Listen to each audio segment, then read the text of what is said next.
Okay dear students, good evening, how are you.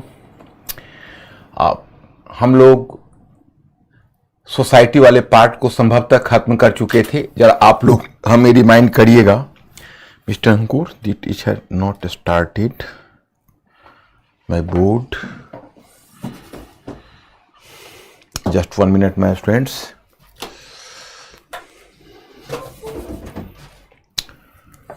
Okay dear students, good evening, how are you. जरा पहले आप remind करिए हमें कहाँ से शुरू करना है। आज हम लोगों ने सोसाइटी समाप्त कर दिया था, आज से कल्चर स्टार्ट करना है। Please inform me.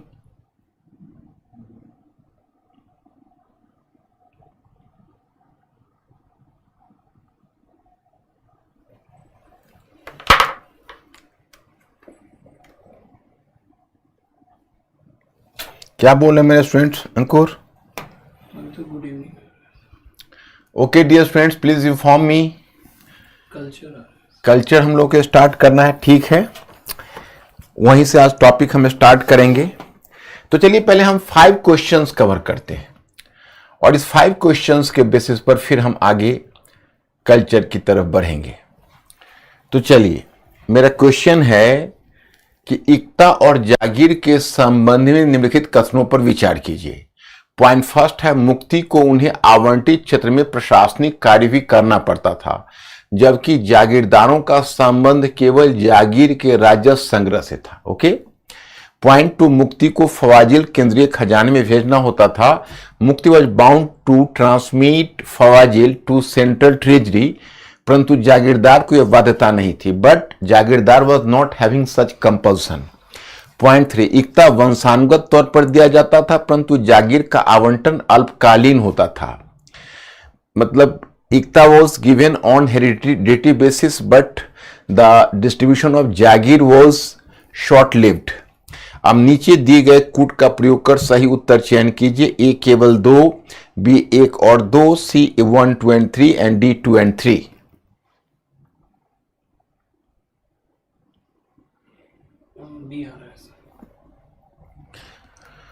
Choice number B is the correct answer. Yes, you are correct. बिल्कुल मैं स्टूडेंट, तुम लोग बहुत सही समझ रहे हो। पॉइंट नंबर 2 करेक्ट है। निम्नलिखित में से कौन सी प्रशासनिक इकाई मुगल काल में प्रचलित थी? पॉइंट 1 शीत, पॉइंट 2 परगना, पॉइंट 3 सूबा।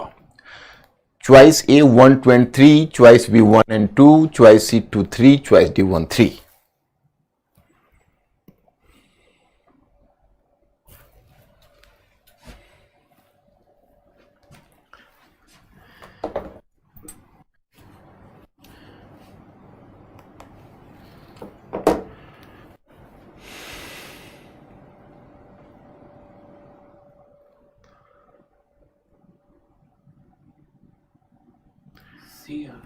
Choice number C is the correct answer. Yes, you are correct.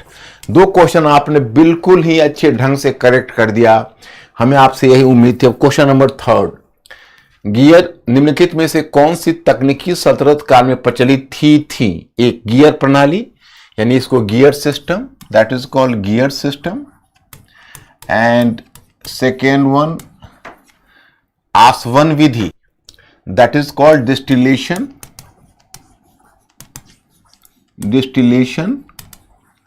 And third जिल्दसाजी, डॉक्यूमेंटेशन। ये 3 टर्म है। अब आपको देखना यह है कि इसमें से कौन सा सल्तनत काल में प्रचलित था। चॉइसेस आपके नीचे दिए हुए हैं, आप उसको सिलेक्ट करिए।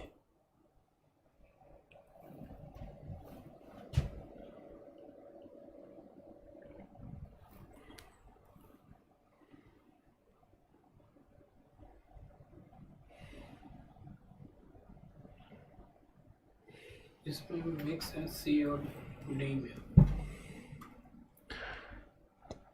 इसका आंसर है सी। जैसे देखो, फारसी चक्र है, फारसी चक्र में गियर प्रणाली लगती थी। फारसी चक्र में गियर प्रणाली मैंने बताया था कि एक हॉरिजेंटल व्हील होता था, एक वर्टिकल, जो सबसे बड़ा व्हील था वर्टिकल व्हील था, एक चेन से हॉरिजेंटल व्हील से जुड़ा हुआ था, और जो हॉरिजेंटल और वर्टिकल व्हील का जो रिलेशनशिप था that was based on the gear system. वो गियर सिस्टम उसको बोलते थे। तो 1, 2, 3। और आसवन विधि डिस्टिलेशन तो ऑलरेडी था, और जिल्दसाजी डॉक्यूमेंटेशन। क्वेश्चन नंबर 4, निम्नलिखित में कौन सल्तनत कालीन तांबे के सिक्के हैं? 1 टंका, 2 जीतल, 3 दाम और 4 दिरहम। B fast.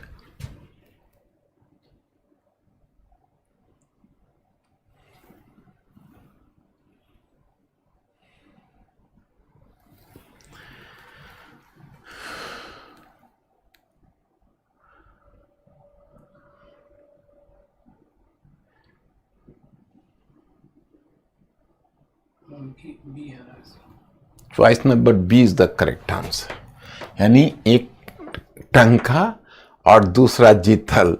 आहा हा हा, ओ हो। My students, choice have been wrong. Here the choice should be 1, 2 and 4. दिरहम भी चलता था, दिरहम और छोटी सी इकाई थी। जीतल, टंका जीतल था, दाम मुगल काल का था, बाकी तीनों सल्तनत काल का था। लेकिन दिरहम का चॉइस मैंने आपको दे ही नहीं रखा था, इसलिए आपकी इसमें कोई गलती नहीं थी, और इसका चॉइस हम खुद बना रहे, इसलिए इसमें आपको सभी को 1 मार्क्स में दे रहा हूं। क्वेश्चन नंबर 5, मुगलों के अधीन कृषि के विकास के संदर्भ में निम्नलिखित कथनों पर विचार कीजिए। 1, तंबाकू और मक्का जैसी नई फसलों का उत्पादन आरंभ किया गया। तंबाकू और मक्का जैसी नई फसलों का उत्पादन आरंभ किया गया। 2, मुगल काल में पहली बार कपड़ों की बुनाई के लिए करघा का प्रचलन शुरू हुआ। और पॉइंट 3, मुगल काल में फलों का बेहतर किस्म विकसित करने के लिए कलम लगाने की पद्धति, उसको ग्राफ्टिंग सिस्टम बोलते हैं। तंबाकू और मक्का, टोबैको और मेज, यू नो, एंड कपड़ों की बुनाई के लिए करघा, that was you can say loom, the artisan's loom, so that was in use। और मुगल काल में फलों का बेहतर किस्म विकसित करने के लिए कलम लगाने की पद्धति का प्रयोग किया जाने लगा, that is called the grafting system. 3 choice है, इसको आप देख लीजिए।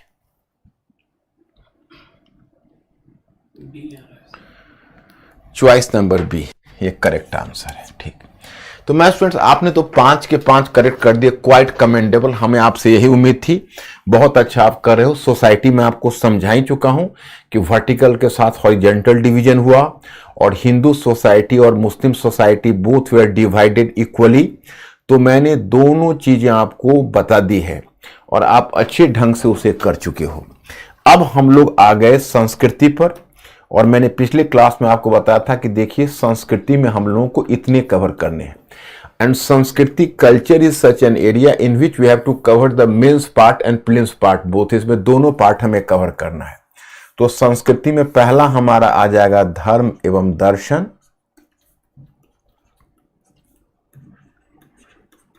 धर्म एवं दर्शन। दूसरा आ जाएगा भाषा एवं साहित्य।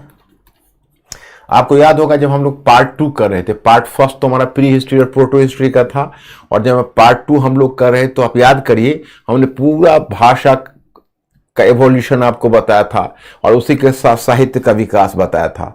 अब इसके बाद इस काल में आपको फिर भाषा और साहित्य की मैं समझ विकसित करूंगा। देखो मेरा पहला दावा होगा आपकी समझ विकसित करने को, क्योंकि एक बार अगर आपको समझ हो जाती है तो आपको सब्जेक्ट में इंटरेस्ट आ जाता है। You will inculcate your interest into the subject, आपको सब्जेक्ट में इंटरेस्ट आ जाता है, और फिर चीजें आपको बड़ी अच्छे ढंग से याद रहने लगती है। बशर्ते आपको एक बार समझ जो टेस्ट है वो डेवलप होना चाहिए, मतलब आप उसकी समझ के लिए प्रयास करो। पहला तो पहला हुआ धर्म एवं दर्शन, फिर हुआ भाषा एवं साहित्य, अब हुआ कला। कला में देखते हो कि इसके कई ब्रांचेज हो रहे हैं। स्थापत्य कला, दूसरा चित्रकला, तीसरा संगीत कला। तो स्थापत्य कला, चित्रकला, संगीत कला, इतना हम लोग कवर कर लें, बस हमारा कल्चर का पार्ट हो जाएगा, ज्यादा नहीं कुछ करना। तो अब देखो सबसे पहले आज मैं आपको धर्म दर्शन पर ले चलता हूं। धर्म एवं दर्शन,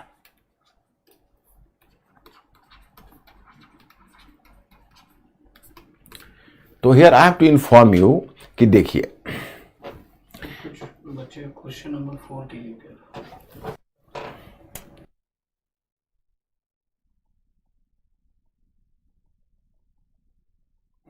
हाँ, ये मैं कह रहा था कि एक इतना नहीं है, जैसे सल्तनत काल में 4 करेंसी होती थी, समझ रहे हो?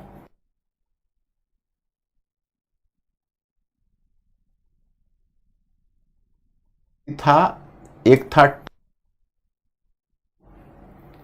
ओ हाँ यार, you are correct, you are correct. ये क्वेश्चन पढ़ने में मैंने गलती कर दी, मैंने क्वेश्चन पढ़ने में गलती कर दी। क्वेश्चन हमें दिमाग में यह आ गया कि शायद सल्तनत काल, आपने बिल्कुल करेक्ट पकड़ा, यू आर करेक्ट। ये क्वेश्चन भी सही है, गलत नहीं है। क्वेश्चन क्या था कि इसमें मैं इस क्वेश्चन को पढ़ने के बाद समझ लिया कि हमें पता करना है कि सल्तनत काल में कौन से सिक्के चलते थे। तो मैं बताऊं, पहले इसको कंप्लीट कर दूं ताकि आपको पता हो जाए। चांदी का टंका चलता था, तांबे का जीतल चलता था। इसके अलावा 2 और करेंसी थी जो तांबे की थी, मतलब तांबे का जीतल भी था और तांबे का दांग भी था और तांबे का दिरहम भी था। ओके, तो उसमें मान ऐसे होता था, 1 टंका 48 जीतल, 192 दांग और 292 दिरहम, ये पैमाना होता था इसका। तो जब मैंने क्वेश्चन पढ़ा था तो क्वेश्चन पढ़ने पर मेरे दिमाग में आ गया कि सल्तनत काल में कौन से सिक्के प्रचलित थे, लेकिन मैंने इसमें सेट यह किया था कि इसमें तांबे के सिक्के कौन है। तो इस लिहाजन आप हमें एक बार इन्फॉर्म करिए तो सभी लोग वेबसाइट और इस पर इस क्वेश्चन को मैंने फिर दोबारा कवर किया है। और ये क्वेश्चन का उत्तर आपका बनेगा 2, 3 और 4, मतलब टंका, चांदी का सिक्का है, जीतल, दाम और दिरहम, ये तीनों तांबे के। तो क्वेश्चन का बेसिस बदल गया। ये क्वेश्चन ये नहीं कि सल्तनत काल में कौन से सिक्के चलते थे, क्वेश्चन ये है कि इनमें से कौन से तांबे के सिक्के थे। भले ही मुगल काल के थे लेकिन थे तो तांबे के सिक्के, दांग जीतल भी तांबे के सिक्के और दिरहम भी तांबे के सिक्के। So my students, be fast. और आप में से अब हमको फिर दोबारा इन्फॉर्म करिए कि आप में से कितने लोगों ने इस क्वेश्चन को सही किया है। बस यस यस करके केवल डालिएगा, मैं उसे समझ जाऊंगा। Be fast.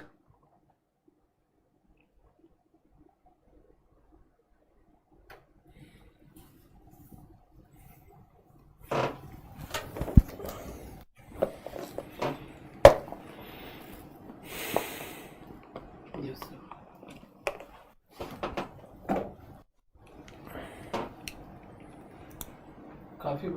काफी बच्चे करेक्ट किया है ना? Okay, good good.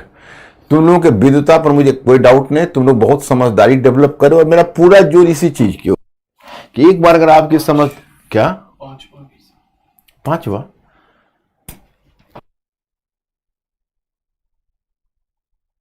कहां डाउट है? तंबाकू और मक्का नई फसलों का उत्पादन आरंभ किया। याद है 17वीं सदी के आरंभ में तंबाकू और मक्का, जो मैंने तुम्हारा मेरे मैटर नहीं मिला होगा, और ओहो,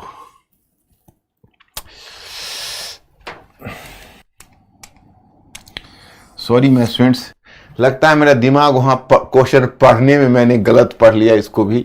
मुगलों के अधीन कृषि के विकास के संदर्भ निम्नलिखित कथनों पर विचार कीजिए। तो इसमें कृषि का विकास है, इसमें ये तो खैर वैसे भी नहीं होगा, ये गलत हो जाएगा। और क्योंकि मुगल काल में करघा का प्रयोग मुगल काल में नहीं शुरू हुआ, तो आपको याद होगा मैंने करघा का प्रयोग सल्तनत काल में बताया था और टेक्स्ट का नाम था मिफ्ताह उल फुजाला, याद होगा आपको। तो ये जो पॉइंट नंबर 2 वाला चॉइस है उसको हमने ठीक से देखा नहीं। तो जो मिफ्ताह उल फिजाला, उस पर मैंने गौर नहीं किया, एब्सेंट माइंडेडली हमने उसको कर दिया था। तो ये जो तुम्हारा पॉइंट नंबर 2 है वो तो गलत हो गया। तो आपका उत्तर हो जाएगा ए, 1 और 3। ये वास्तव में सही है। जरा आप मुझे फिर दोबारा इन्फॉर्म करो तो 1 और 3 कितने लोगों ने, चॉइस नंबर 1 कितने लोगों ने किया है?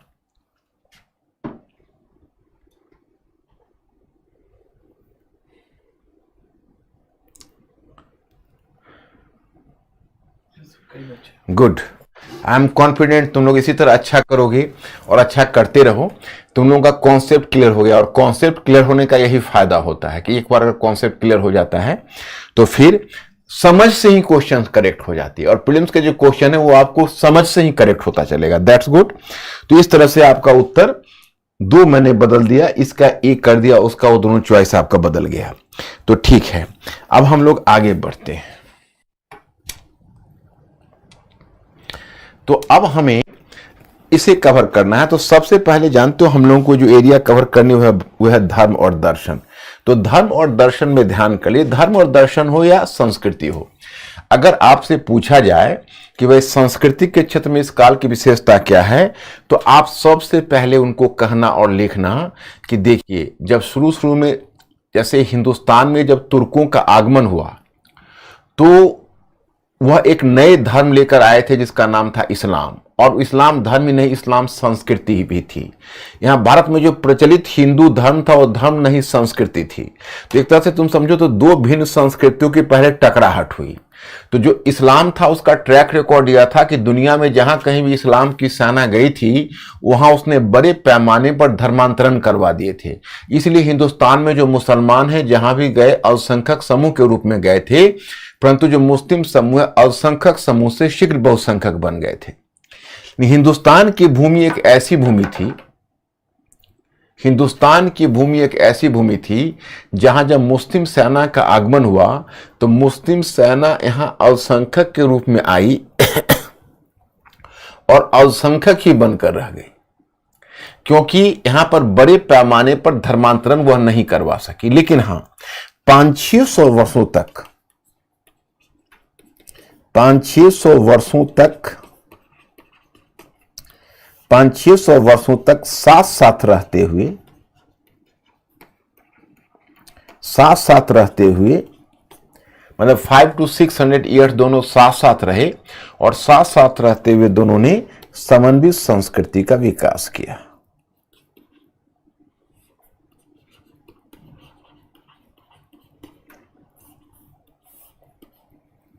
दोनों साथ साथ रहते हुए दोनों धार्मिक पंथों के लोगों ने समन्वित संस्कृति का विकास किया। अब देखिए, अब यहां पर जो समन्वित संस्कृति वो अपने आप को हर क्षेत्र में व्यक्त किया है। धर्म, तो धर्म के क्षेत्र में देखते हो जो समन्वित संस्कृति है वो भक्ति एवं सूफी, भक्ति एवं सूफी। मैंने आपको बताया था कि एक तो आपको मेरे मैटर में भक्ति और सूफी पढ़ना है, फिर बाद बीच में आपको सैटरडे संडे फुर्सत मिली होगी, जरा आप हमें इन्फॉर्म करो कि मैंने आपको एक सजेशन दिया था कि अगर आप भक्ति और सूफी पढ़ना चाहते हो तो एक और भी सोर्स आपके लिए बहुत बढ़िया हो सकता है, और वह जो सोर्स है वह है आपका 12वीं कक्षा की एनसीईआरटी बुक में। जो 12वीं कक्षा का जो मध्यकालीन भारत है उसमें भक्ति और सूफी पर आपका बहुत बढ़िया चैप्टर दिया हुआ है। क्या आपने उस चैप्टर को देखा है? आप में से किसी ने देखा है? So please inform me. Website और ऐप दोनों पर इन्फॉर्म करिए कि आपने भक्ति और सूफी पर जो कक्षा 12वीं की एनसीईआरटी बुक मैंने रिकमेंड किया था उसको देखा है?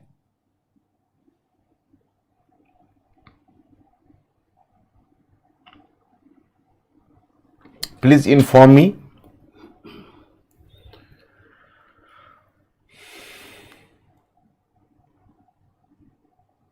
कुछ कह रहे हैं, हाँ कुछ नहीं, आप सभी लोग ऐसा करो, उस चैप्टर को जितना भी आपको समझ आया पढ़ लीजिए। और आप ध्यान रखिए, मैं क्लास में ही आपको भक्ति आंदोलन शीशे की तरह साफ कर दूंगा, सूफी आंदोलन शीशे की तरह साफ कर दूंगा। एक बार जब क्लास में आप मेरे से क्लास कर लोगे भक्ति सूफी पर तो आपको कोई दिक्कत आगे नहीं रह जाएगी, मेरा विश्वास है। लेकिन एक बार आपको वहां पर देखना है। और कल से मैं भक्ति सूफी पर क्वेश्चन भी लाना शुरू करूंगा, मल्टीपल चॉइस क्वेश्चन, और आप लोग इसी तरह से बढ़िया से परफॉर्म करना जैसा आप परफॉर्म करते आ रहे हो। आप प्रीलिम्स वाले क्वेश्चन में तो आप बहुत बढ़िया परफॉर्म कर रहे हो, बस अब मुझे लगता है कि आप मेंस में उसी कॉन्फिडेंस के साथ आप हमें कह दो तो मुझे बड़ी खुशी होगी कि मेंस के क्वेश्चन को भी आप उतना ही अच्छे से और कॉन्फिडेंस में आ गए। मुझे लगेगा कि मेरा पढ़ाने का मकसद पूरा हो गया अगर आपने मेंस का क्वेश्चन भी उतना ही एफिशिएंटली कर दिया तो देखो, धर्म में भक्ति और सूफी है, तो पहले हम धर्म में आते हैं। तो धर्म के क्षेत्र में पहले एक धारा है जो रूढ़िवादी इस्लाम की है, रूढ़िवादी इस्लाम, और दूसरी धारा है जो रूढ़िवादी हिंदू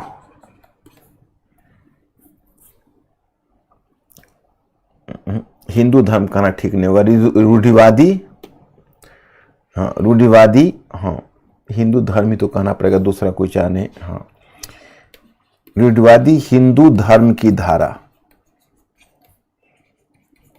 रूढ़िवादी हिंदू धर्म की धारा, और इन दोनों के बीच में है उदार धार्मिक दृष्टिकोण,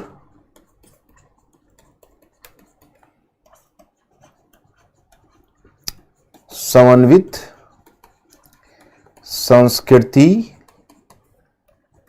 का प्रभाव,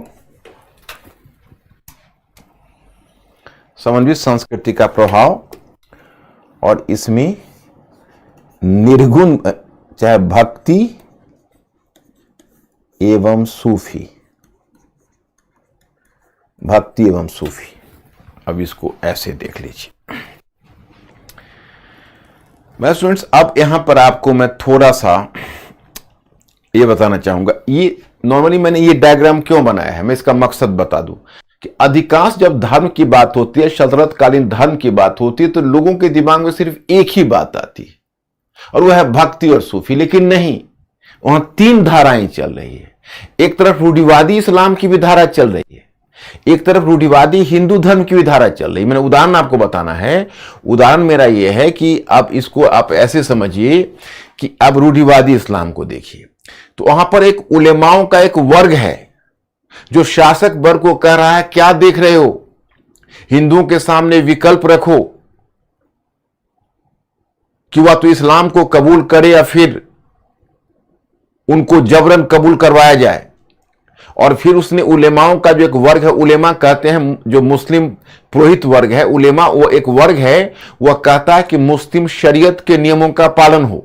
तो आप कहोगे भाई शरीयत का आधार क्या है, तो शरीयत के आधार कई ग्रंथ है, जैसे कुरान सबसे ओरिजिनल है, लेकिन उसके बाद आ गया हदीस, कुरान हदीस, फिर इज्मा है जो महत्वपूर्ण संतों का। मैंने आपको बताया था कि जो कुरान है वो पैगंबर मोहम्मद ने स्वयं संकलित किया था, वो सबसे पवित्र, होली कुरान उसको सबसे पवित्र ग्रंथ मानते हैं। उसके बाद जो हदीस है वो हदीस में बाद में लिखा गया पैगंबर के बाद पैगंबर के वाणियों का संकलन है, लेकिन उसमें उतनी प्रमाणिकता नहीं है जितनी कुरान में है। और तीसरा जो इज्मा है वो महत्वपूर्ण संतों के द्वारा जो विचार दिए गए वो इज्मा में है। और चौथा है कयास। कयास है कि एक सिचुएशन से दूसरे सिचुएशन की तुलना करके और फिर उसका अर्थ निकालने का प्रयास किया गया है, दैट वाज कॉल्ड कयास। तो इसके चार सोर्स हैं, कुरान, हदीस, इज्मा एंड कयास। उससे बना मुस्लिम शरीयत। मुस्लिम शरीयत लिखा गया मदीना में उलेमाओं ने लिखा। अब मैं आपको बताना चाहूंगा कि जब जहां जहां इस्लाम की सेना गई वहां पर शरीयत के नियमों को अपहरण कराने की कोशिश की गई या शरीयत के नियमों को लागू करने की बात की गई, लेकिन व्यवहार में लागू करना संभव नहीं था क्योंकि देश काल की परिस्थितियां अलग अलग थी। भारत की, हिंदुस्तान की परिस्थिति अलग थी, अन्य देशों की परिस्थिति अलग थी। जबकि मुस्लिम शरीयत लिखा गया था मदीना में ओरिजिनली, तो यहां का सिचुएशन पर वो लागू नहीं हो पा रहा था। तो उसमें क्या होता था कि जो सुल्तान तो मैं आपको बता चुका हूं खलीफा और सुल्तान में क्या संबंध है। तो जो सुल्तान होते थे वो एक अलग प्रकार के कानून भी बनाते थे, उसको उर्फी अथवा जवाबित बोलते थे। उर्फी अथवा जवाबित, ध्यान रहे, ये जवाबित या उर्फी कानून क्या होता था, ये जवाबित या उर्फी कानून होता था, उसको पूरक कानून बोलते थे, जो सुल्तान के द्वारा बनाया जाता था। वो मुस्लिम शरीयत का कानून नहीं था, लेकिन सुल्तान का मानना था कि यहां की परिस्थितियां ऐसी नहीं है कि हम शरीयत लागू कर सके, हमें यहां की परिस्थितियों के अनुकूल और भी कानून बनाने पड़ेंगे, जिसमें उसने उर्फी और जवाबित कानून बनाया। इसलिए जो बर्नी जैसा जो कट्टर उलेमा था उनको बड़ी नाराजगी थी सुल्तानों से। वो कहता था कि भाई यहां पर मुस्लिम शरीयत लागू नहीं होता, ये दीनदारी नहीं है हिंदुस्तान, ये जहांदारी है। दीनदारी कहते हैं वहां जहां मुस्लिम शरीयत के कानून लागू होते हैं, और जहांदारी वहां है जहां व्यवहारिक कानून लागू होते हैं। तो ये व्यवहारिक कानून था उर्फी अथवा जवाबित। तो एक तरफ रूढ़िवादी इस्लाम की धारा थी, उलेमाओं की धारा थी, काजियों की धारा थी जो कट्टर नीति लागू करने की बात करते थे, धर्म की कट्टरता पर बल देते थे। दूसरी तरफ हिंदू धर्म में भी एक रूढ़िवादी धारा थी। मैं आपको बताऊं कि जिस समय इस्लाम का जो हिंदुस्तान में आगमन हुआ और इस्लाम में एक मुस्लिम मिल्लत अथवा अवाम की धारणा थी। मुस्लिम मिल्लत का मतलब हुआ मुस्लिम बंधुता, मुस्लिम बिरादर, कि जो भी इस्लाम कबूल किया वो मुस्लिम बिरादर का सदस्य बन गया, वो मतलब मुस्लिम बंधुता का मेंबर बन गया, वो हमारे समाज का हिस्सा बन गया। तो इस तरह का जब नारा देकर आए तो हिंदू समाज में जो कुछ रूढ़िवादी तत्व थे या रूढ़िवादी शासक वर्ग के लोग थे, उन्हें भय होने लगा। उन्हें लगा कहीं ऐसा ना हो कि हिंदू जाति व्यवस्था में जो निचली सीढ़ी के लोग हैं, अछूत हैं, वो निचली सीढ़ी के लोग और अछूत टूटकर उनकी तरफ चला जाए और हिंदू धर्म कहीं ऐसा ना हो कि नष्ट हो जाए। तो इस डर से उनमें से बहुत सारे इस तरह के रूढ़िवादी जो हिंदू थे और जो सवर्ण हिंदू थे, जो ब्राह्मण थे, तो उन्होंने उस पर टीकाएं, जो पुराने जो याज्ञवल्क्य स्मृति है या मनु स्मृति है, उन पर नई नई टीकाएं लिखकर और भी हिंदू समाज को कठोर बनाने की कोशिश की, ताकि जाति व्यवस्था में इधर के लोग उधर टूट कर ना जाएं।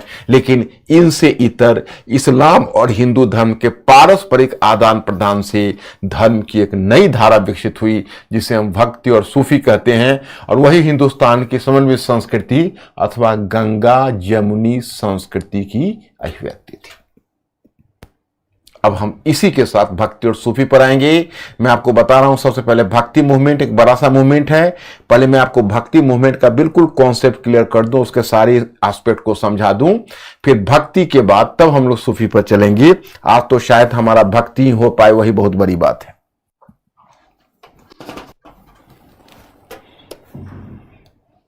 Just 1 minute.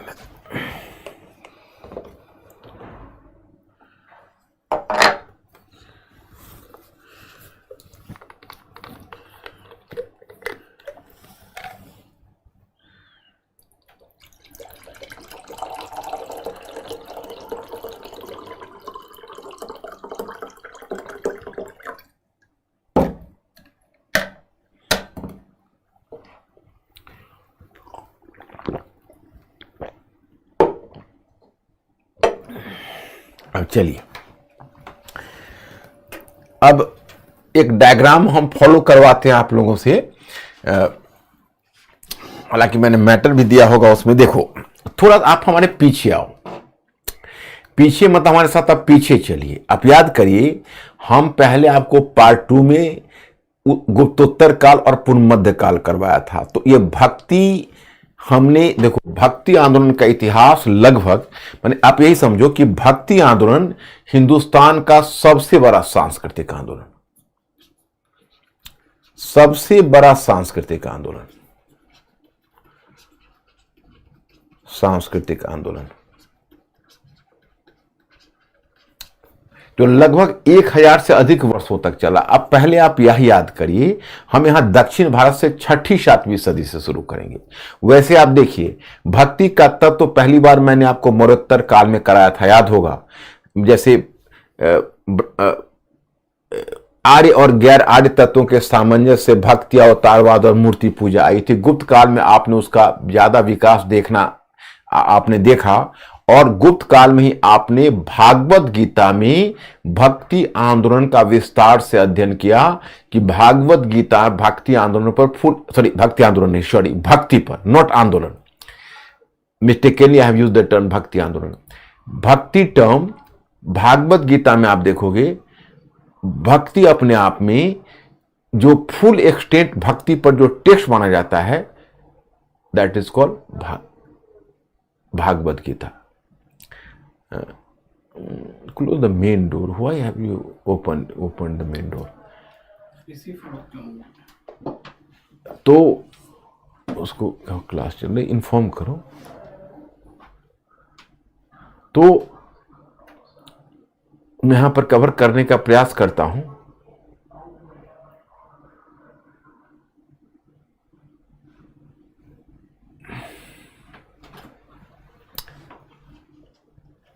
मैं यहां पर करने का प्रयास करता हूं कि जैसे गुप्त काल में आप भक्ति आंदोलन पर, भक्ति पर फुल एक्सटेंट टेक्स्ट कहते हो भागवत गीता को, that is called Bhagavad Gita. लेकिन उत्तर भारत में गुप्त काल के पश्चात आप देखोगे भक्ति का अवसान हुआ और धीरे धीरे धीरे धीरे तंत्रवाद उत्तर भारत में भक्ति को दबा दिया। लेकिन वही समय था कि उत्तर से पुराणों पर आधारित भक्ति, जैसे पहले मैं आपको बताता हूं कैसे कैसे गया। जैसे सबसे पहले आपने देखो वेद और उपनिषद में भी कुछ लोग भक्ति का बीज खोजते हैं, लेकिन वैसा है नहीं। पहली बार पुराणों में भक्ति की अवधारणा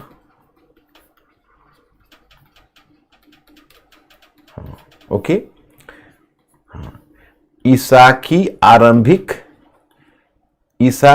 आरंभिक शताब्दियों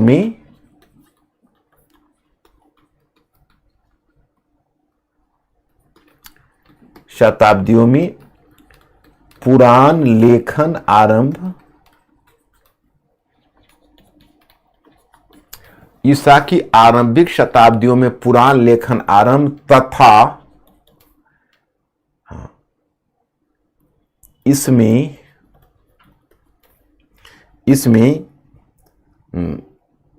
अभिजात संस्कृति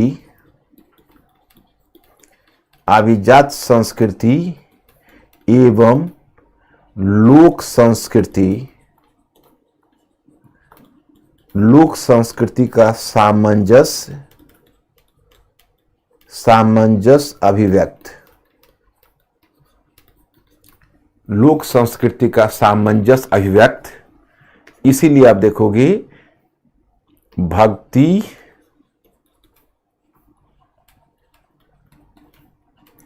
अवतारवाद एवं मूर्ति पूजा की अवधारणा।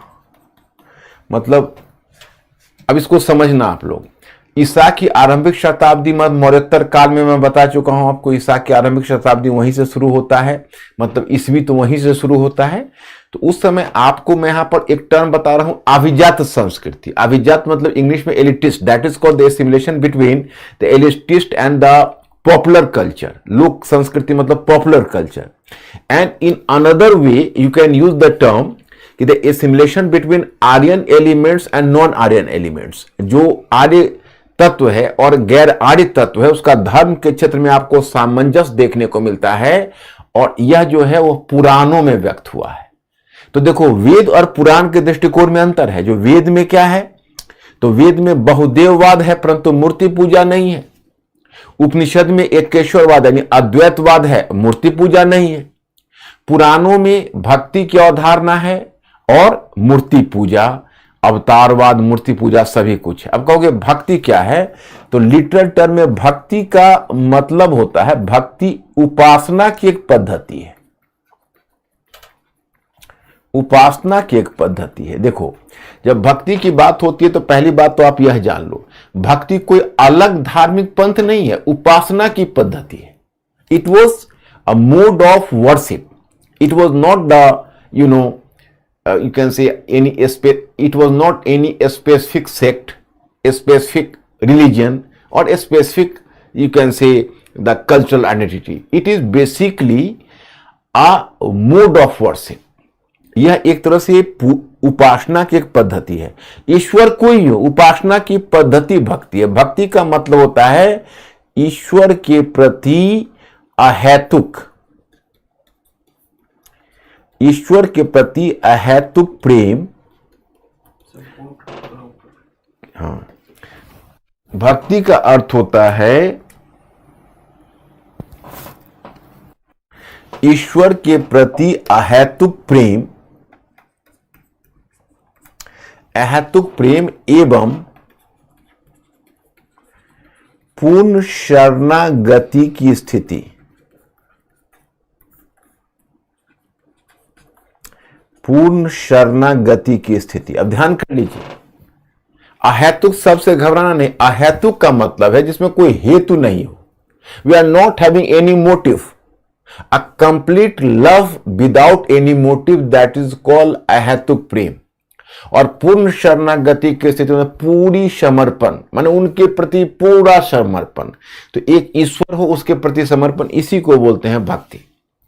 तो पहली बार आप याद करिए, हम ब्राह्मण पंथ में वासुदेव कृष्ण की उपासना, और बुद्धिज्म में बोधिसत्व की उपासना, और जैन पंथ में तीर्थंकरों की उपासना वो भक्ति के साथ ही शुरू हुई थी। उसके बाद आप आ गए गुप्त काल में, तो गुप्त काल में मंदिर एवं मूर्ति पूजा। तो गुप्त काल में जो भागवत गीता है उसमें भक्ति की चरम स्थिति आपको भागवत गीता में देखने को मिलती है। फिर उत्तर भारत में तंत्रवाद छा गया, और उत्तर भारत में जब तंत्रवाद प्रभावी हो गया तो तंत्रवाद में भक्ति दब गई। तभी भक्त पुराणों पर आधारित जो भक्ति है, पुराणों पर आधारित भक्ति, पुराणों पर आधारित भक्ति दक्षिण की ओर गई। पुराणों पर आधारित भक्ति दक्षिण में, प्लस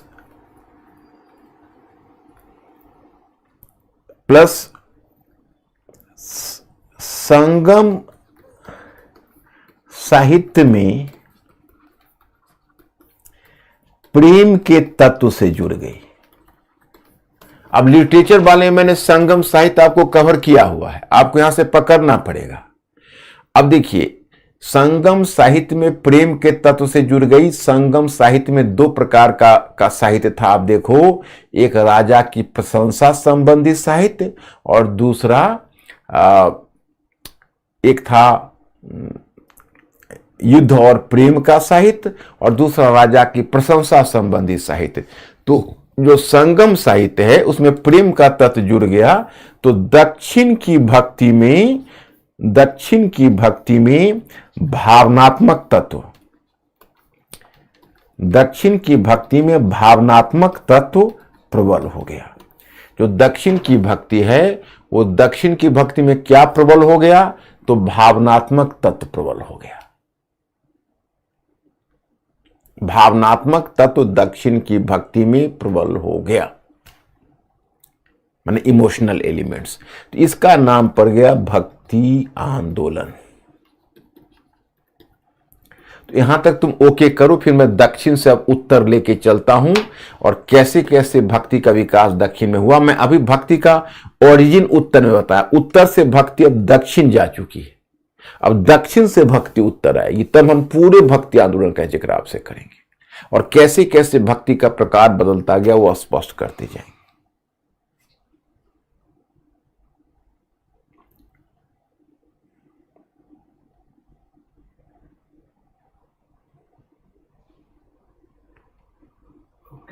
ओके है? अच्छा, अब चलिए, अब देखिए एक डायग्राम आप लोग फॉलो करिएगा और बनाइएगा।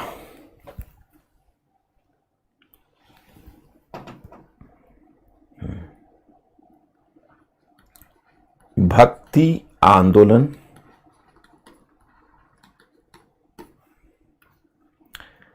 अलवार प्लस नैनार संत 7वीं सदी से 11वीं सदी। ओके, देखो भक्ति आंदोलन, और ये था लोकप्रिय या जन आंदोलन, लोकप्रिय आंदोलन। देखिए, तो मैंने जो भक्ति आंदोलन दक्षिण में बताया अभी आपको दिख नहीं रहा होगा, जैसे आप भक्ति आंदोलन अलवार प्लस नैनार संत और 7वीं सदी से 11वीं सदी लोकप्रिय आंदोलन, एक लोकप्रिय आंदोलन के रूप में भक्ति आंदोलन आरंभ हुआ। ये मैं पहले आपको पढ़ा चुका हूं पार्ट 2 में। मैंने अलवार संत में विष्णु पूजक संत कहा, नैनार संत में शिव पूजक संत कहा। विष्णु पूजक 12 संत थे और जो नैनार थे, नैनार में 63 नैनार संत थे, वह शिव पूजक थे। तो विष्णु पूजक और शिव पूजक में आपको डिफरेंस नजर आएगा, और दोनों भक्ति थे। मैंने आपको बताया था कि जो भक्ति संत हैं, भक्ति संत हैं, इसमें अलवार संत हैं, उनका जो उनकी जो वाणी है, उनकी जो कविताएं हैं, उनके जो उनके जो भजन है वो प्रबंधम नामक ग्रंथ में संकलित है, जिसको वेदों के समानांतर आगे महत्व मिलने लगा। और फिर मैंने बताया कि उसी तरह से जो नैनार संत है, उनकी जो वाणी है, उनकी जो रचनाएं हैं, उनके जो भजन है, वो 12वीं सदी के एक ग्रंथ पेरिया पुराणम में संकलित हुआ। ये मैं पीछे आपको जहां लिटरेचर का नहीं, जहां मैंने धर्म का विकास आपको पूर्व मध्यकाल तक पढ़ाया था उसमें बताया था। इसके आगे भी मैं बता चुका हूं। इसके आगे दक्षिण, आप यहां से देखो, हम नीचे से ऊपर जाएंगे, ऊपर आ गए हम 12वीं सदी तक।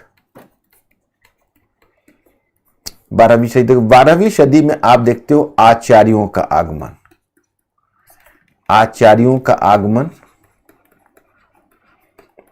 और फिर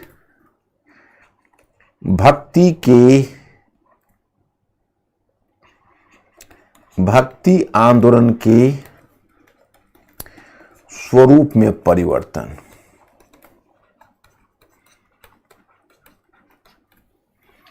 अब यहां आचार्यों का आगमन हुआ, और आचार्यों के आगमन के बाद भक्ति आंदोलन के स्वरूप में परिवर्तन हुआ। अब फर्क है, जो संत थे वो मिश्रित जाति से थे। हम ऐसा क्लेम नहीं करते कि सभी संत निम्न जाति से आए, परंतु मोस्ट ऑफ द जो सेंट्स थे दे केम फ्रॉम लोअर कास्ट। जो अधिकांश संत थे वो निम्न जाति से थे, इसलिए इनको जाति व्यवस्था के प्रति मन में सम्मान का भाव नहीं था, मैंने आपको बताया।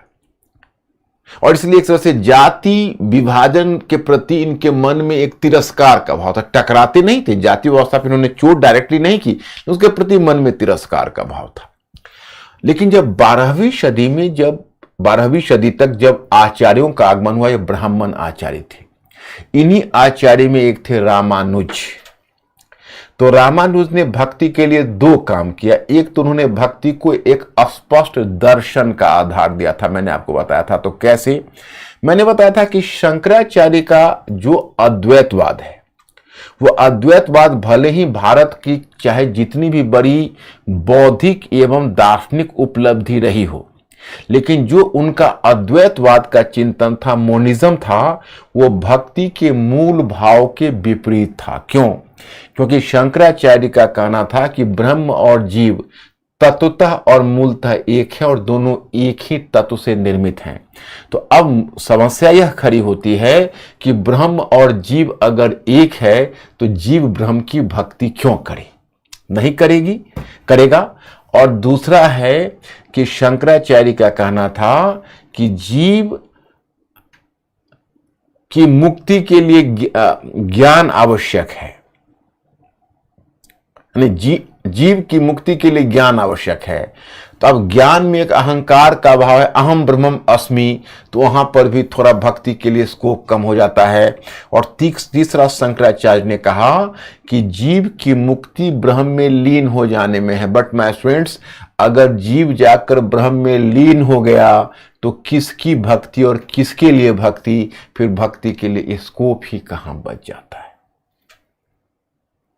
तो भक्ति के लिए स्कोप नहीं बच जाता है। एक तरह से किसकी भक्ति, कैसी भक्ति और किस प्रकार की भक्ति। लेकिन रामानुज ने शंकर के तीनों बार, शंकर के विचारों में थोड़ा सा परिवर्तन लाकर विशिष्टाद्वैत का चिंतन दिया था। आपको याद होगा, पहला का खंडन, पहले में संशोधन लाते हुए संशोधन लाते उन्होंने कहा कि ब्रह्म और जीव दोनों ही एक तत्व से निर्मित है, परंतु दोनों एक नहीं है। अगर ब्रह्म अगर परिमाण है तो जीव उसका गुण। और दूसरा का जवाब देते उन्होंने कहा कि ब्रह्म, जीव की मुक्ति के लिए ज्ञान आवश्यक है, परंतु ज्ञान से भी अधिक आवश्यक है ईश्वर की कृपा, जैसे प्रपत्तिवाद। और तीसरा उन्होंने कहा कि जीव की मुक्ति ब्रह्म में लीन हो जाने में नहीं है, बल्कि ब्रह्म से मिलने में है, और मिलन का साक्षी बनकर उस आनंद को महसूस करने में है। तो इस तरह से रामानुज ने शंकर के विचारों में संशोधन लाकर उसे भक्ति के अनुकूल बनाया। लेकिन वही रामानुज ने एक सामाजिक रूढ़िवाद को स्थापित कर दिया। वो ब्राह्मण थे, जाति व्यवस्था के प्रति, जाति विभाजन के प्रति उनके मन में सम्मान का भाव था, तो उन्होंने जाति व्यवस्था को तिरस्कार नहीं किया। हाँ, एक काम उन्होंने किया कि वेद की परंपरा और प्रबंधन की परंपरा दोनों में सामंजस्य लाया। जो मैंने कहा कि भक्ति को उन्होंने अद्वैत दर्शन और भक्ति के बीच एक सेतु का काम किया, वहां तक तो ठीक है। लेकिन फिर उन्होंने एक दक्षिणवादी फार्मूला ला दिया, उसको बोलते हैं दक्षिणवादी फार्मूला।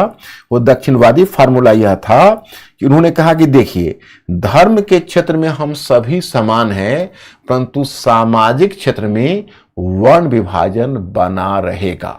उन्होंने कहा कि धर्म के क्षेत्र में सभी समान हैं, परंतु सामाजिक क्षेत्र में वर्ण विभाजन बना रहेगा। और इसलिए तुम देखो कि दक्षिण की भक्ति ने जाति और वर्ण विभाजन के साथ समझौता कर लिया।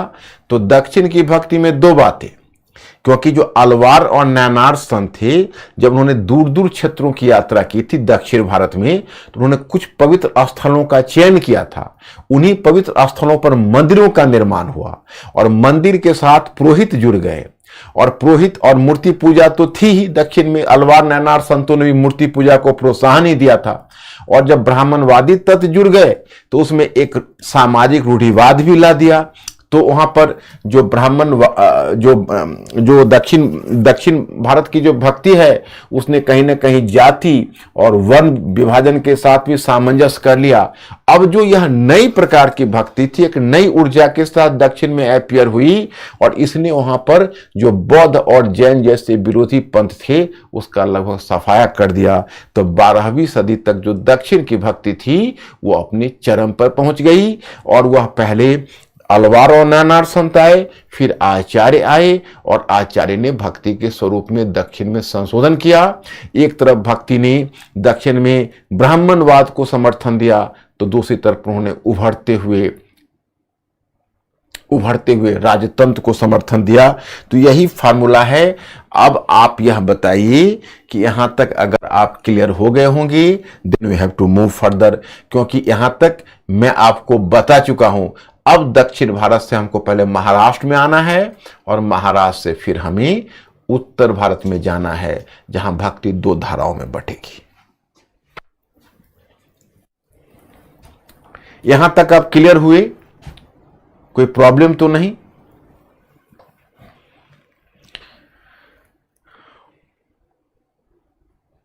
क्लियर।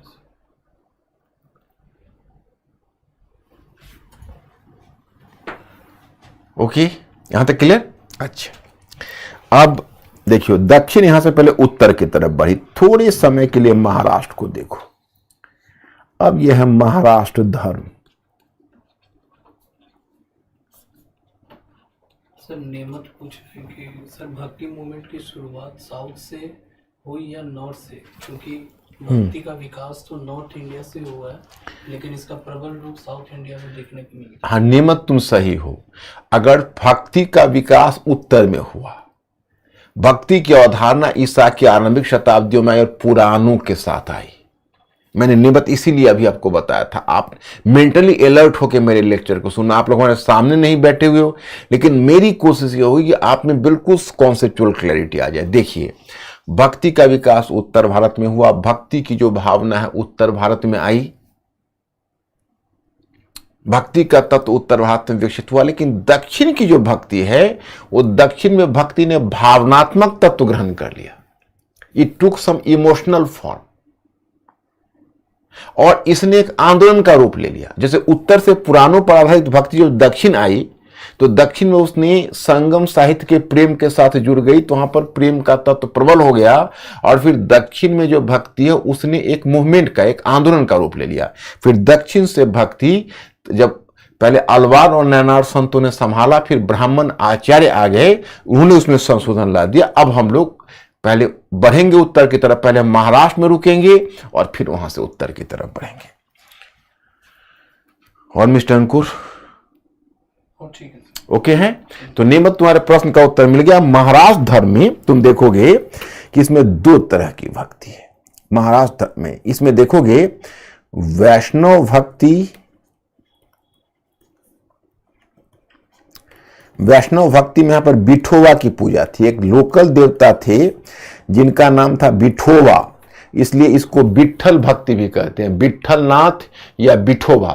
महाराष्ट्र में ध्यान रखना, विठोबा या विट्ठलनाथ ये देवता थे। तो वैष्णव भक्ति माने विठोबा कौन थी, और वैष्णव एक्चुअली क्या होता था कि भक्ति के माध्यम से क्षेत्रीय देवता का एसिमिलेशन भी होता था। तो यहां पर क्षेत्रीय देवता का जो एसिमिलेशन हो रहा है, क्षेत्रीय देवता कौन है, विठोबा है अथवा विट्ठलनाथ है। तो ये देवता है। तो वैष्णव भक्ति प्लस नाथ पंथ का प्रभाव, तो यहां पर नाथ पंथ का प्रभाव पड़ा। तो नाथ पंथ क्या है, तो आपको मैं उत्तर भारत में तंत्रवाद की एक शाखा नाथ पंथ बता चुका हूं। लेकिन नाथ पंथ के दो पक्ष है। नाथ पंथ का एक पक्ष है तंत्रवाद, और नाथ पंथ का दूसरा पक्ष है सामाजिक रेडिकल, सोशल रेडिकलिज्म, यानी सामाजिक परिवर्तनवाद का स्वर या जाति व्यवस्था के अस्वीकार का स्वर। आप जानते हो कि नाथ पंथ से जुड़े हुए जो साधु थे वो निम्न जाति से आए थे, और जाति व्यवस्था के प्रति उनके मन में एक आक्रोश था। तो जो नाथ पंथ पर जब दक्षिण की महाराष्ट्र धर्म पर जब उस नाथ पंथ का प्रभाव पड़ा, तो तुम देखोगे महाराष्ट्र धर्म में जाति व्यवस्था मजबूत नहीं है, जाति व्यवस्था के प्रति समर्पण नहीं है। और जो महाराष्ट्र के संत थे, इसी वैष्णव भक्ति यानी विठोबा की पूजा, विठोबा का जो मूल केंद्र था महाराष्ट्र में वो था पंढरपुर। महाराष्ट्र में जो विठोबा का मेन केंद्र था, विठोबा की उपासना का पंढरपुर है, और वहीं पर महाराष्ट्र संत उसी से जुड़े हुए थे, उन पर नाथपंथ का भी प्रभाव था। इसलिए तुम देखते हो कि महाराष्ट्र धर्म में जाति व्यवस्था के प्रति सम्मान का भाव नहीं है, ये जाति व्यवस्था, जाति विभाजन का तिरस्कार करता है, और महाराष्ट्र के लोगों को एक ही मराठी पहचान देता है। मराठी पहचान, एक ही मराठी पहचान जाति व्यवस्था को कमजोर करता है महाराष्ट्र। और दूसरी बात है कि महाराष्ट्र संत में आपको कुछ नाम मिलेंगे, जैसे आरंभिक संत में ज्ञानेश्वर, नामदेव, यही दो का नाम याद रखिए। फिर आगे नाम याद रखिए, एकनाथ, ये शिवाजी के साथ समकालीन थे, एकनाथ, तुकाराम और रामदास। रामदास शिवाजी के गुरु थे। रामदास की रचना है दासबोध। रामदास ने एक रचना लिखी थी दासबोध। और जो एकनाथ और तुकाराम है, तो तुकाराम और एकनाथ ने जो मराठी भाषा में अपनी रचनाएं लिखी है, उनकी रचना को कहते हैं अभंग। क्या बोलते हैं? अभंग। एकनाथ, तुकाराम, रामदास ने जो मराठी में अपनी रचनाएं लिखी हैं, मराठी में उनकी रचनाओं को बोलते हैं अभंग। उस रचना का नाम है, जो कविता, जो भक्ति गीत लिखते थे। अभंग क्या है? भक्ति गीत है। भक्ति गीत का नाम है। मेंटली अलर्ट होकर तुम लोग सुनना। तो अब देखो, महाराष्ट्र धर्म में ऐसा क्या है जो आगे चलकर मराठा राज्य में प्रतिफलित हो गया। मराठा राज्य के निर्माण में क्या? तो एक तो महाराष्ट्र धर्म ने आपसी विभाजन को समाप्त करके एक समान जातीय पहचान दी, उसको ठीक कहते हैं मराठी। फिर महाराष्ट्र धर्म ने एक सांस्कृतिक आंदोलन खड़ा कर दिया जो मराठी भाषा और साहित्य के विकास पर था। तो उसने इस तरह का एक मूवमेंट खड़ा कर दिया। दूसरी बात यह है कि रामदास जो शिवाजी के गुरु हैं, उन्होंने दासबोध की रचना की है। जो बाकी महाराष्ट्र संत हैं, वो बाकी महाराष्ट्र संत ने जिस संप्रदाय की स्थापना किया महाराष्ट्र, उसको कहते हैं बरकरी संप्रदाय, यानी विठोबा की पूजा पर आधारित बरकरी संप्रदाय की स्थापना की है इन्होंने। और रामदास ने धरकरी संप्रदाय की स्थापना की। धरकरी, बरकरी और धरकरी। धरकरी क्या होता है? जो बरकरी है वह आध्यात्मिक जीवन की बात करता है, और धरकरी आध्यात्मिक और सांसारिक जीवन को जोड़ने की बात करता है। एक बात मैं आपको और भी बताऊं कि महाराष्ट्र धर्म इस बात में भी निराला है कि जो महाराष्ट्र धर्म आप देखते हो, उसका निराला होने की वजह है कि जो महाराष्ट्र धर्म है वह धर्म basically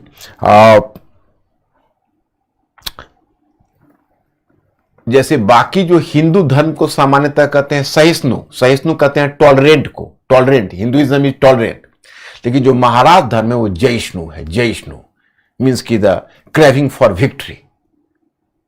Maharashtra Dharma is craving for victory, so that is called जयिष्णु। तो इसलिए जब मुगलों से टकराहट मराठों की हुई तो उसमें महाराष्ट्र धर्म ने बहुत हेल्प किया और फिर एक समान मराठी पहचान के आधार पर आगे चलकर मराठा राज्य की स्थापना हो गई। अब थोड़ा सा आप लोग अगर हमें क्लू दे देते कि क्लियर हो गया तो मैं फिर आगे बढ़ता, आपको महाराष्ट्र से उत्तर की तरफ ले जाता। उत्तर की तरफ आप लोगों का डायग्राम चलेगा, ध्यान रखना।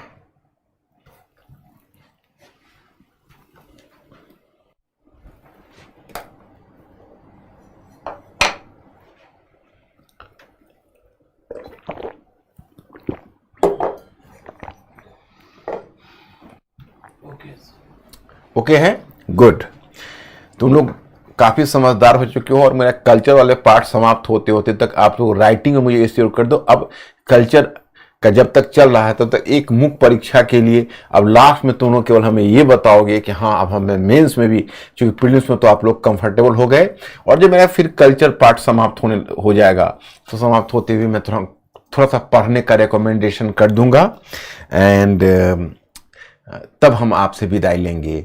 तो इसलिए आप तब तक मुझे लगता है कि आप लोग इनलाइटेन हो जाओगे और कम से कम मुख्य परीक्षा के क्वेश्चन में धीरे धीरे आप अपना हाथ बैठाना शुरू कर दो, और मुझे लगता है कि मेंस वाली परीक्षा में भी आप इसे बेहतर कर लोगे, क्योंकि आपका कल्चर पार्ट ही लास्ट है। मुझे याद है वर्ल्ड हिस्ट्री मॉडर्न में तो आपने काफी बुद्धिमानी दिखाई, कल्चर में भी दिखा रहे हो, एक बहुत अच्छी बात है। अब यहां से हम लोग उत्तर चलते हैं। देखो, विठोबा महाराष्ट्र के लोकल देवता का नाम क्या है? विठोबा। उसका केंद्र क्या है? पंढरपुर। तो विठोबा के इर्द गिर्द जो धर्म घूमता था उसका नाम उस पर विठोबा के इर्द गिर्द जो संप्रदाय विकसित हुआ उसका नाम रखा गया बरकरी संप्रदाय। क्या रखा गया? बरकरी संप्रदाय। लेकिन शिवाजी के गुरु जो रामदास हैं उनके समानांतर एक और संप्रदाय को डेवलप किया जिसका नाम था धरकरी संप्रदाय। धरकरी। तो बरकरी और धरकरी में क्या अंतर है? बरकरी संप्रदाय आध्यात्मिक जीवन मतलब उस जीवन की बात करता है, और धरकरी संप्रदाय वो कहता है आध्यात्मिक जीवन से सांसारिक जीवन कम महत्वपूर्ण नहीं है। तो आध्यात्मिक जीवन और सांसारिक जीवन की एकता की बात करता है, तो उसमें ज्यादा जुझारूपन है धरकरी संप्रदाय में, और शिवाजी को इस धरकरी संप्रदाय से काफी प्रेरणा मिली थी।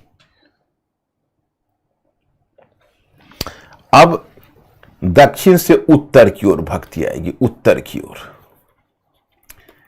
आपने नाम सुना होगा, भक्ति द्राविड़ उपजी लायो रामानंद, प्रकट किया कबीर ने 7 दीप 9 खंड। तो अब यहां से आप उत्तर की ओर जो भक्ति देख रहे हो उसमें देखिए, उत्तर की ओर जब गया तो इधर उत्तर में नाथ पंथ प्लस भक्ति प्लस सूफी के प्रेम का तत्व, इसको कहते हैं संत भक्ति अथवा निर्गुण भक्ति। इसी को निर्गुण भक्ति का नाम दिया जाता है, निर्गुण भक्ति।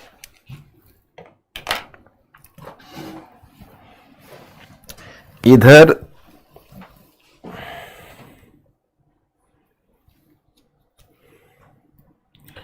देखोगे अस्मार्थ पंथ प्लस भक्ति रामा भक्ति, अस्मार्थ प्लस भक्ति रामा भक्ति, कृष्ण की उपासना प्लस भक्ति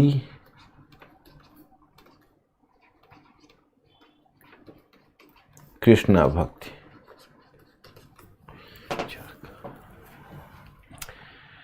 मैं स्टूडेंट्स, अब आप दक्षिण से उत्तर की तरफ आए तो मैंने आपको बताया कि भक्ति द्राविड़ उपजी लायो रामानंद, प्रकट किया कबीर ने 7 दीप 9 खंड। अब एक बात तो आपको पता है, जो दक्षिण से उत्तर जब भक्ति आएगी तो भक्ति के स्वरूप में परिवर्तन हो जाएगा। ध्यान रहे, क्योंकि देखो भक्ति कोई धार्मिक पंथ नहीं है, भक्ति एक उपासना की पद्धति है। That is a mode of worship. Bhaktism is what? That is a mode of worship. तो जब दक्षिण की भक्ति उत्तर की तरफ जाती है तो वहां पर उत्तर भारत में अलग अलग पंथ प्रचलित हैं। एक तरफ नाथ पंथ था, तो नाथ पंथ कौन है? मैंने आपको बताया था कि नाथ पंथ वही मत्स्येंद्र नाथ उसके संस्थापक थे, गोरखनाथ उसके महत्वपूर्ण संत थे और निम्न जाति के लोग उससे जुड़े हुए थे। तो नाथ पंथ की दो विशेषताएं थी। एक, मैं आपको बताऊं कि वह ब्रह्म यानी वो शिव कहते थे, शिव को निराकार रूप में पूजते थे। निराकार और आकार का तो अंतर समझते होगे, जो नहीं समझते हो तो पूछना। तो निराकार, शिव को निराकार रूप में पूजते थे, मतलब आकारहीन रूप में पूजते थे। और जो नाथपंथी साधु थे वह योग की पद्धति को अपनाते थे। अब योग की पद्धति में एक धारणा यह थी कि हमारे पेट के नीचे जो मेरुदंड है, उस मेरुदंड में बाएं भाग में एक ईरा नाड़ी है और दाएं भाग में एक पिंगला नाड़ी है और बीच में सुषुम्ना नाड़ी है। तो ईरा और पिंगला सुषुम्ना से मिल जाती है तो ब्रह्मरंध्र खुल जाता है। और कहते हैं कि हमारी जो कुंडलनी है वो 3.5 वलय की है। मतलब अब वलय का क्या माप है, क्या पैमाना है, मैं आपको नहीं बता सकता। वो 3.5 वलय की कुंडलनी एक मुड़ी हुई कुंडलनी है। और क्या होता है कि जो कुंडलनी होती है, जब एक साधक जब लीन होकर जब बैठता है तो अचानक मेरुदंड में एक स्फोट होता है। वो स्फोट सुनाई देता है अंदर से, हमारे मन को, एक साधु को सुनाई देता है। और कुंडलनी पहले उल्टी से सीधी हो जाती है और फिर धीरे धीरे वो एक एक चक्र को पार करती हुई और तब अंत में 6 चक्र पार करके सहस्रार चक्र में पहुंचती है। मतलब आप इसको लेके घबराना बिल्कुल मत, क्योंकि आपको उसमें कोई प्रॉब्लम नहीं है। यह एक योग की पद्धति के बारे में, आपको याद रखने की भी जरूरत नहीं है, बस मैं आपको क्यूरियोसिटी के लिए बता रहा हूं। तो एक तथ्य यह है कि हमारे मस्तिष्क के दाएं भाग में सूर्य है और हमारे मस्तिष्क के बाएं भाग में चंद्रमा है। चंद्रमा से निरंतर अमृत झरता है, जिसको सूर्य ही सोख लेता है, उसे पी जाता है। लेकिन सच्चा साधक है अपने जिह्वा को उलटकर तालू से में ले जाते हैं और सूर्य और चंद्रमा के बीच अपने उस जिह्वा को रख लेते हैं। और जब चंद्रमा से अमृत झरता है वह खुद चट कर जाते हैं, सूर्य तक वो पहुंच नहीं पाता। और वही अनाहत नाद होता है, मतलब विचित्र किस्म की आवाज निकलती है जो साधक ही सुनता है और शिव से उनका साक्षात्कार होता है और उनका योग पूरा हो जाता है। ये उनकी धारणा है। तो ये एक निराकार ईश्वर शिव में विश्वास करते हैं। सम टोटल केवल इतना ही याद रखो, कोई आकार शिव का नहीं है, कोई मूर्ति नहीं है, कुछ भी नहीं। दूसरी तरफ ये निम्न जाति से आए हैं तो जाति व्यवस्था के प्रति इनके मन में आक्रोश है। जानबूझकर ये ऐसी शब्दावली का प्रयोग करते हैं जो जाति व्यवस्था को ध्वस्त करने वाली शब्दावली का प्रयोग करते हैं। तो उसमें नाथ पंथ, अब नाथ पंथ में तो एक आक्रोश है, लेकिन जो दक्षिण से जो भक्ति आई वो दक्षिण की भक्ति उत्तर के नाथ पंथ के साथ जुड़ गई। दक्षिण की भक्ति उत्तर में नाथ पंथ को जुड़ नहीं गई, मतलब पूरे नाथपंथी को नहीं, दक्षिण से आई हुई भक्ति का बीज नाथपंथियों के समूह में गिर गई। तो उससे आपको संत भक्ति का विकास हुआ। उसी समय में आपको बताऊंगा कि उत्तर भारत में सूफी भी आ चुके थे और सूफियों में प्रेम की तीव्रता थी, प्रेम की प्रबलता थी। तो उसमें सूफियों का भी सूफी का प्रेम का तत्व भी इस पर आ गया। तो 3 मिलकर चाशनी बनाई, नाथ पंथ प्लस भक्ति प्लस सूफी इजकल टू यानी बराबर संत भक्ति अथवा निर्गुण भक्ति के। निर्गुण का मतलब गुणहीन नहीं, गुणातीत लगाना चाहिए, मतलब एक निराकार ईश्वर की उपासना। अब देखो, 2 चीज निर्गुण भक्ति को अलग कर देती है बिल्कुल से दक्षिण की भक्ति से। दक्षिण की भक्ति में आपने क्या देखा, वहां ईश्वर को साकार रूप में पूजा जाता है, ईश्वर को निर्गुण भक्ति में आप देखोगे ईश्वर को साकार रूप में पूजा जाता है, साकार रूप में। अरे ईश्वर को एक मतलब आकार का रूप दिया जाता है। ईश्वर एक साकार रूप में पूजे जाते हैं, मतलब आकार रूप में पूजे जाते हैं दक्षिण में। लेकिन उत्तर भारत की जो संत भक्ति है उसमें ईश्वर निराकार रूप में पूजे जाते हैं। दक्षिण की भक्ति में विष्णु की पूजा और शिव की पूजा होती है, लेकिन जो उत्तर की जो संत भक्ति है जिसका शेप तैयार करने में कबीर दास की बड़ी भूमिका है, उसमें तुम देखोगे कबीर और नानक, उसमें निराकार ईश्वर की उपासना है, किसी साकार ईश्वर की उपासना नहीं है, किसी शेप वाले ईश्वर की उपासना नहीं है। दूसरी चीज है कि आप देखोगे कि जो दक्षिण की भक्ति है, आप मान लो आकार के रूप में भक्ति है तो ठीक है।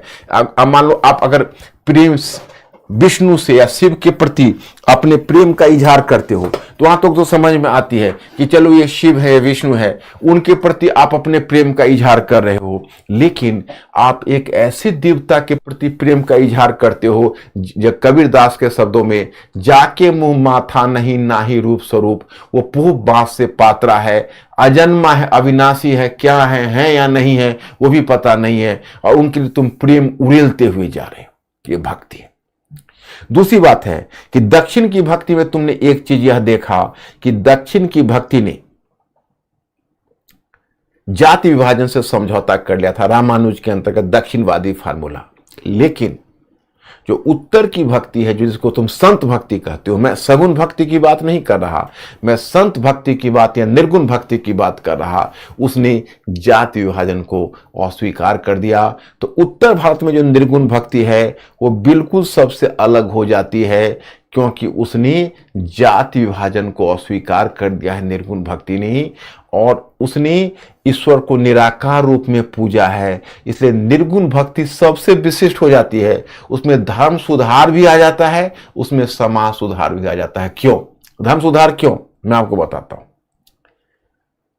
धर्म में पाखंड कब आता है, धर्म में कर्मकांड कब आता है? जब मंदिर के साथ मूर्ति पूजा जुड़ जाती है, पुरोहितवाद जुड़ जाता है, तो वह कुछ स्वार्थी लोगों का अड्डा बन जाता है। लेकिन जब आप ईश्वर को आकार रूप में न पूजकर निराकार रूप में पूजते हो तो क्या होता है? मन चंगा तो कठौती में गंगा। हर तरह के आडंबरों से मुक्त होकर आप उपासना करते हो। तो वो जो निर्गुण भक्ति है वो हर तरह के आडंबर से मुक्त होकर उपासना की बात कर रहा है।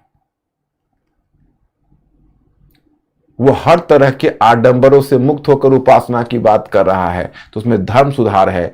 कबीर दास को 15वीं सदी का मार्टिन लूथर कहा गया। आप याद करो, आपने यूरोपीय धर्म सुधार आंदोलन में मार्टिन लूथर का नाम सुना था। So Kabir Das was characterize as 15 centuries Martin Luther. उनको 15वीं सदी का मार्टिन लूथर कहा गया। दूसरा देखते हो समाज सुधार, क्योंकि कहीं ना कहीं जो सगुण भक्ति है, जो दक्षिण में भी है या उत्तर में भी है, वो कहीं ना कहीं जाति व्यवस्था का पोषण, जाति विभाजन का पोषण करता है, जाति विभाजन को स्वीकार करता है। लेकिन निर्गुण भक्ति ने जाति विभाजन को अस्वीकार करके एक ही समुदाय की बात की, वो मानव समुदाय की बात की। तो उसमें समाज सुधार का तत्व आ जाता है। तो उसमें धर्म सुधार का भी तत्व आ जाता है, उसमें समाज सुधार का भी तत्व आ जाता है। ओके, अगर आप समझ गए होंगे तो ओके करिए और हमें बताइए कि यहां तक आप क्लियर हुए, तब मैं फिर सगुण भक्ति आपको बताऊं।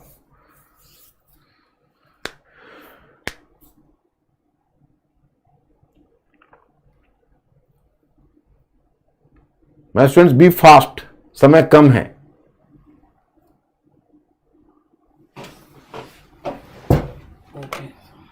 सभी ओके हैं? Okay, good.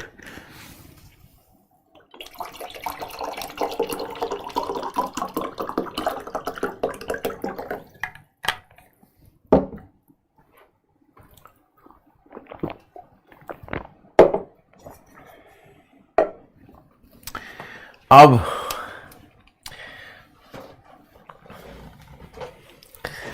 यहां तक आप आ गए।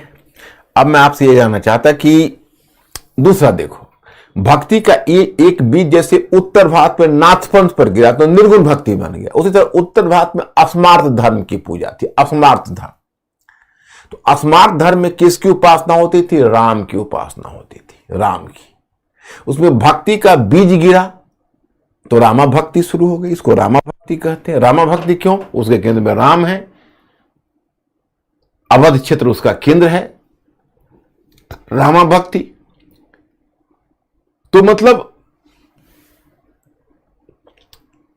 राम वही रहे, देवता वही रहे, लेकिन उसकी उनकी उपासना की पद्धति बदल गई। अब पहले जहां उनको मंत्र से पूजा की जाती थी, अब उसकी भक्ति के आधार पर पूजा की जाने, यानी पूरे समर्पण की स्थिति से पूजा की जाने लगी।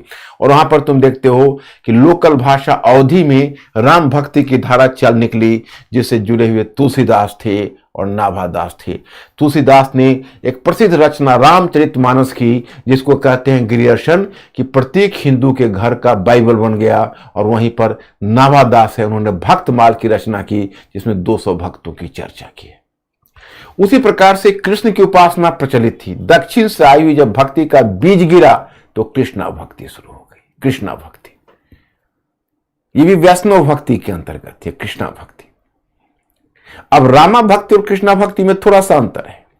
रामा भक्ति है वो दास्य भाव की भक्ति है। दास्य भाव का मतलब है कि मर्यादा पुरुषोत्तम राम की आप उपासना करते हो और उनके प्रति एक मतलब होता है कि वह स्वामी हैं, हम सेवक हैं। तो दास भाव की भक्ति है। जब हम रामा भक्ति से जुड़ते हैं तो दास भाव की भक्ति से, जब कृष्णा भक्ति से जुड़ते हैं तो सख भाव की भक्ति है। कृष्ण प्रेमी हैं, कृष्ण मित्र हैं, कृष्ण सखा हैं, कृष्ण सब कुछ है। तो वहां शुरू हो जाता है रासलीला, मान लीला, माखन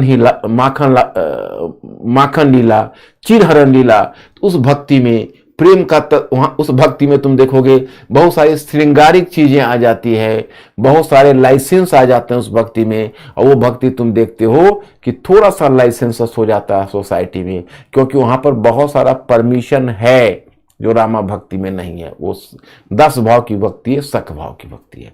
कृष्ण भक्ति की भाषा ब्रज भाषा। तो मेरे विचार में आप इस तत्व को समझ पा रहे हो। तो ये दस भाव और सख भाव की भक्ति अलग अलग है। कृष्णा भक्ति से जुड़ी हुई तो बहुत बड़ा एरिया है। उत्तर भारत में बल्लवाचार्य, और बल्लवाचार्य के पुत्र थे जिनका नाम था विठलनाथ। उन्होंने अष्टछाप के कवि उनके अंतर्गत रहते थे। उन्हीं में एक सूरदास थे जो प्रसिद्ध रचनाकार, जिन्होंने सूर सागर की रचना की थी। फिर आप पश्चिम भारत में आओगे तो गुजरात में नरसिंह मेहता थे, जिससे महात्मा गांधी काफी प्रभावित थे। और राजस्थान में मीराबाई थी, जिन्होंने कृष्ण को अपना पति मान लिया था। मेरे तो गिरधर गोपाल दूसरों ना कोई। और आप अगर उसके बाद बंगाल में आओगे तो चैतन्य महाप्रभु की भक्ति सबसे विशिष्ट भक्ति थी। उस भक्ति में तुम देखते हो कि कई चीजें ऐसी चैतन्य की भक्ति में है जो उस भक्ति को विशिष्ट बना देती है।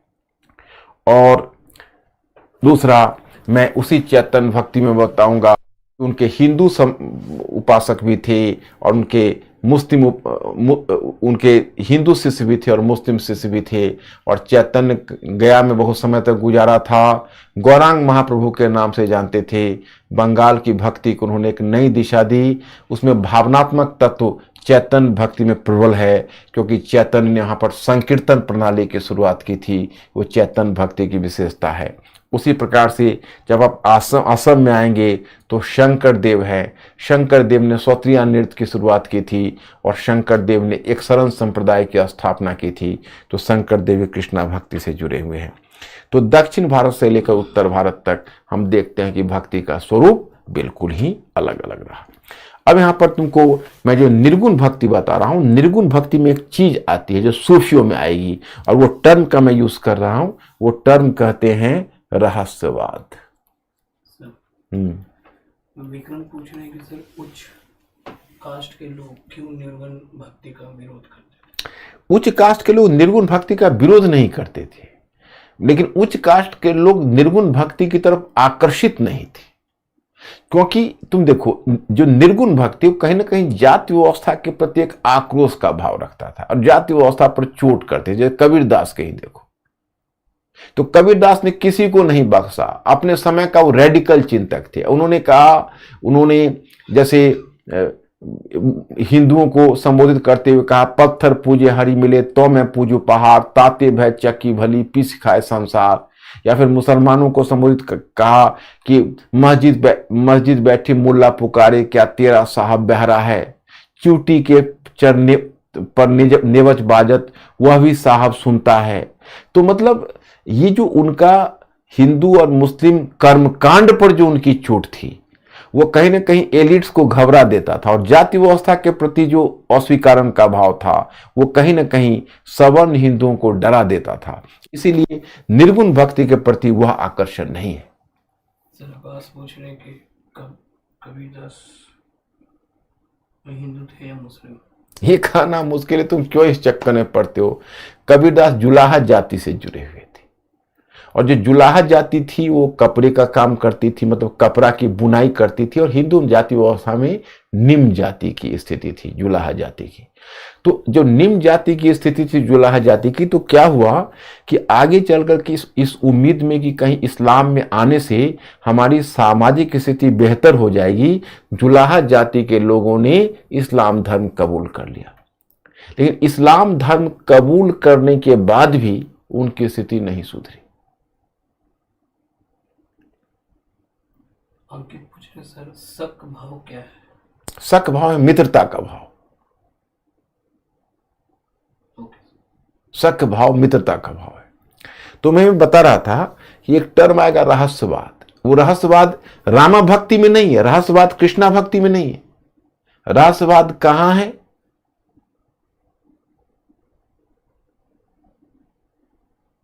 तो रहस्यवाद है निर्गुणा भक्ति। वो रामा भक्ति में रहस्यवाद नहीं, कृष्णा भक्ति में रहस्यवाद नहीं।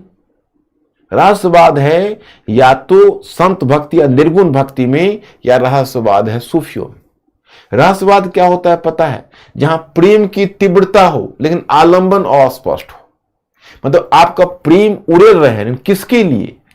क्योंकि ईश्वर यहां आकार में नहीं है, ईश्वर निराकार में।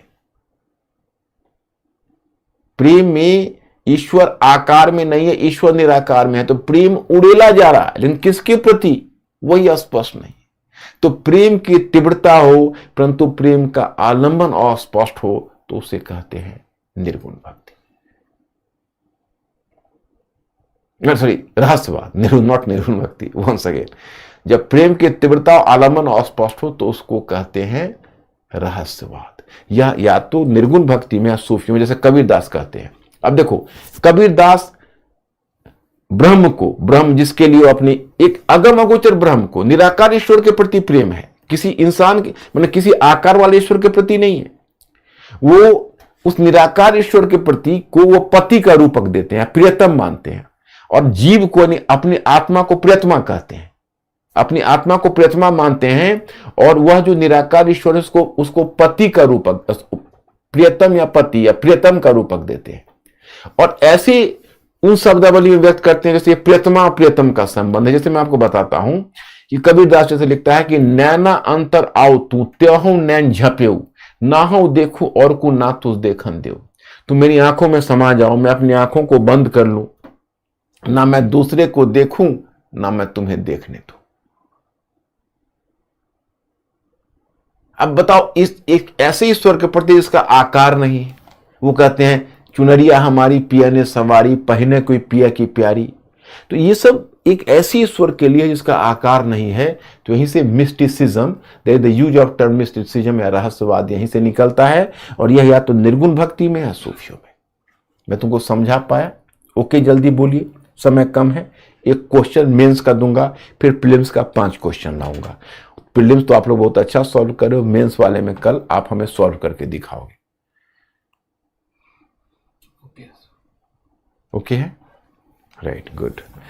अब मैं आपको एक बताता हूं क्वेश्चन।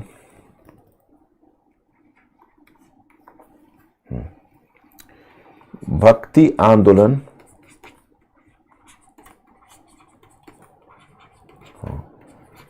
सबसे बड़ा सांस्कृतिक आंदोलन, भक्ति आंदोलन भारत में, हाँ, भारत में सबसे बड़ा सांस्कृतिक आंदोलन सिद्ध हुआ सिद्ध हुआ, दक्षिण से उत्तर की ओर इसके प्रसार